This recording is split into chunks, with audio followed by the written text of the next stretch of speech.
I used to doubt the fool when he told me that all of time was a great circuit, and that we are ever doomed to repeat what has been done before. But the older I get, the more I see it is so. I thought then that he meant one great circle entrapped all of us. Instead, I think we are born into our circuits. Like a colt on the end of a training line, we trot in the circular path ordained for us. We go faster, we slow down, we halt on command, and we begin again. And each time we think the circle is something new. My father's raising was given over, all those many years ago, to my grandfather's half brother Chade. In his turn, my father gave me over to his right hand man to rear. And when I became a father, I trusted that the same hand could best raise my daughter in safety. Instead, I took in another man's son and made Hap mine. Prince Dutiful, my son, and yet not mine, also came to be my student. And in time, Burrich's own son came to me to learn from me that which his own father would not teach him. Each circle spins off a circle of its own. Each one seems a new thing, but in truth it is not. It is just our most recent attempt to correct old errors, to undo old wrongs done to us, and to make up for things we have neglected. In each cycle, we may correct old errors, but I think we make as many new ones. Yet what is our alternative? To commit the same old errors again? Perhaps having the courage to find a better path is having the courage to risk making new mistakes. That is the final line from Golden Fool by Robin Hobb. And I don't want to sound like a broken record, but I think once again, this is one of the best books that I have ever read. I finished Golden Fool a couple weeks ago, and I have been delaying making this review because, truth be told, I don't know, I think, how to properly put into words how much this book means to me, how good I think it is, how powerful I think it is, how emotionally impactful it is. I've been trying to come up with a good way to phrase it. I've been trying to come up with how I could explain it. And all I can say is, in the end, after waiting for 2 weeks and putting this off, Golden Fool, just like Fool's Errand before it, has reached me at a time, and it speaks directly to me and what the things that I think about and the things that I'm struggling with and the things that I've been wrestling with for the past several years of my life. And Golden Fool captured that so brilliantly and distilled it so well in the character of Fitz and his struggles that it completely knocked me off my socks. I think Golden Fool is once again another masterpiece, and I think it's pretty much a perfect book.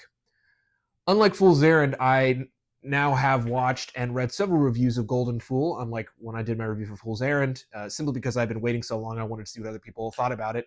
And once again, I am realizing that I am on the outside of other readers. I disagree what people think about this book. On all of the Goodreads reviews I read and a lot of the videos that I watched, people labeled Golden Fool as a slow book that was plagued with middle book syndrome, where everything that happens in it is purely setup and there is nothing, not a lot there on its own to stand on its own legs, that it's simply a setup for Fool's Fate, and beyond that, there's not much more. And I just couldn't disagree anymore.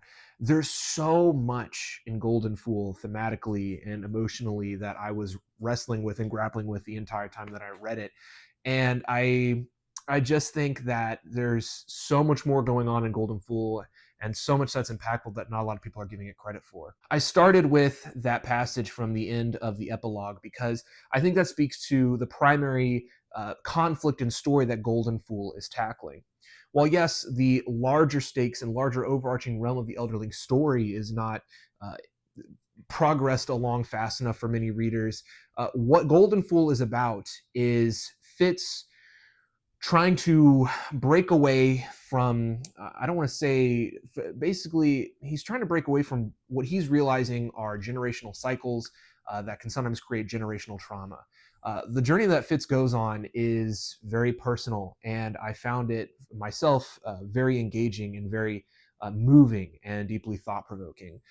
Basically, Fitz, throughout this entire book, has to discover things like empathy, and he has to discover, things like the fact that your kids, inherit some of the worst qualities from you, and how hard that is to deal with as a parent, which makes you reckon with your own relationship with your parents before.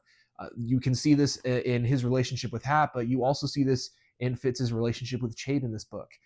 You deal with the disillusionment of the people that you idolized when you were younger.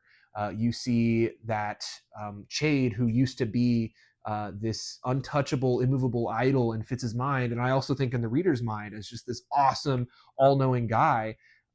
You, as you grow older and as you learn more about the world and about yourself, about the people around you, you realize, oh, those people that you looked up to, those people that you idolized, those people that seemed so all knowable and immovable are simply human, just like you. That they deal with the same problems, sometimes new problems. That there are issues with them that you didn't understand when you were younger, and you understand them as a more well-rounded person.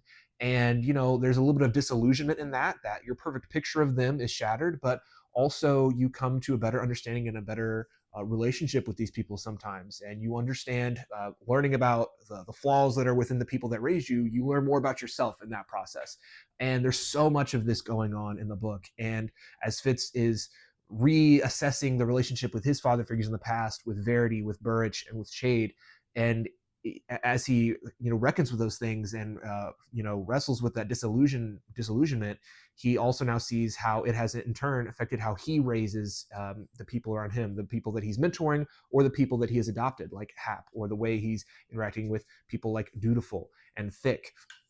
And I don't know about y'all, but I thought that was incredibly engrossing and super impactful, mostly because, again, like I mentioned in my Fool's Errand review, I feel like this part of life that Fitz is going through, this is the part of life that I'm going through right now. And so what we have in the Tawny trilogy so far is one of those magical moments that you have when you watch a movie or read a book or whatever it is, where a story hits you at just the right time, and you are going through the same thing that the characters are going through, or have been going through the same struggles that the characters are going through. And so it feels deeply personal, as if Robin Hobb traveled through time, saw what was going on in your life, and said, I'm going to write a book specifically about that. And I'm going to write it specifically for you. That's what it feels like. Golden Fool feels like a book that was written specifically for me, and specifically written for me at this point in my life right now. And I mean, what more can you ask for from a book? I mean, that's what we all want, right? We all want those magical moments when a book speaks directly to you. And I think Golden Fool, is one of those books for me right now.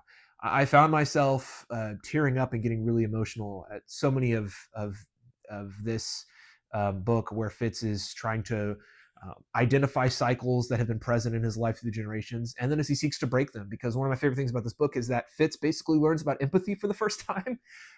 Yeah, that was a fun time. Fitz, I think, for the first time in the 5 books that I've read of him, has finally realized that the way he thinks about himself is not the way other people think about him. And also, he realizes that he should start trying to think about what other people feel like before he interacts with them or before he does stuff with them. So often, Fitz is kind of a dirtbag to his loved ones around him, because he doesn't think about how they feel or what they think, and he doesn't think about what he says or what he does affects them. He just runs in and he does something. And for the first time, Fitz has to confront his own actions and how he has treated and spoken to people, throughout the book, but also throughout the past 5 books. And Fitz starts to look at all these people in his life in a new way, because he's never had empathy before. And it's you know it's kind of hard to watch in this book, the way Fitz stumbles through this, but at the same time it's very inspiring, because in this book, for the first time, Fitz is looking within himself and actively trying to improve the way he speaks to people, the way he acts towards people. And for the first time, he is actively seeking to break these generational cycles that he's realized that he and his loved ones are trapped in. And I feel like, do we not all go through that sometime at this point, in our lives, the point that Fitz is at? So I think Golden Fool speaks to such a human struggle and a human desire to break the cycles that we find ourselves in, to escape the cycles that we have inherited from our parents before us, to not impose those cycles upon the people that come after us, and seeing how sometimes you're successful and how, unfortunately, sometimes you're not. Some of the stuff that happens in here between Fitz and Hap, or Fitz and Dutiful, where you see the people that he's mentoring make the same mistakes as Fitz, and are also belligerent in the fact that they won't take advice, they won't take help from the Fitz who's gone through these things. and Fitz realizing that that's because that's exactly what I did, and I can't do anything about it, and I just have to watch them, almost ruin their life before they can learn the lesson that I've already learned. I mean, that's such a what's I'm trying to figure out of a good word. I mean, but that's such a relevant or a relatable a thing that we all go through, and that's why I love about Golden Fool. Golden Fool is almost, in my opinion, it's a slice of life book, but it's hiding in an epic fantasy book's clothes.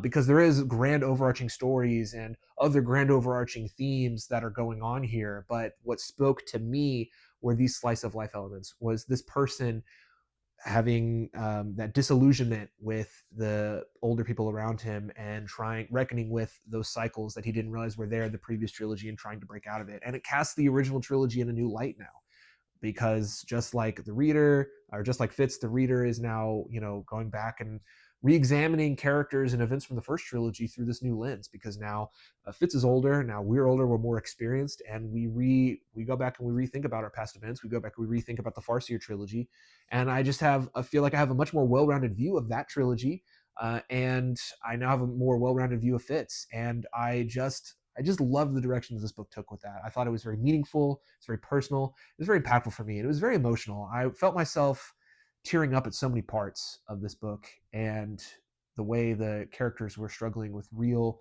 struggles, real dynamics that I can see in my family or my friend relationships, and I just found that very impactful. And that's why I think Golden Fool is one of the best books that I've ever read.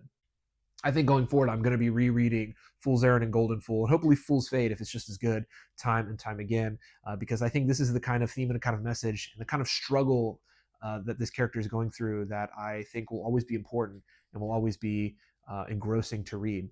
So I want to keep it brief on this one. That's my review of Golden Fool. I think it's incredible. I think it's safe to say that Robin Hobb, man, she might be my favorite author now. I don't know. Her books have me in an absolute chokehold right now. And after I finish my Demon in White reread, I'm immediately jumping into Fool's Fate. I'm excited to finish the Tawny Man trilogy. I'm excited to finish the Realm of the Elderlings. Maybe Realm of the Elderlings will finally dethrone The Expanse for my favorite series of all time.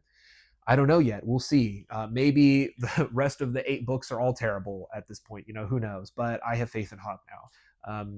She has been able to craft stories and characters that have resonated with me so deeply and have emotionally moved me like few other series really have. And for that, I would just like to thank her. If she's watching this, thank you, Ms. Hobb, for writing a book that speaks directly to me. I know that that's not what you were doing, but that is what you ended up writing, and it's very important to me. And so thank you for that. Anyways, for those of you who have not read The Realm of the Elderlings or any Robin Hood book or any of these trilogies, pick them up immediately and read them. They're very powerful and very moving, and I think you will get a lot out of them.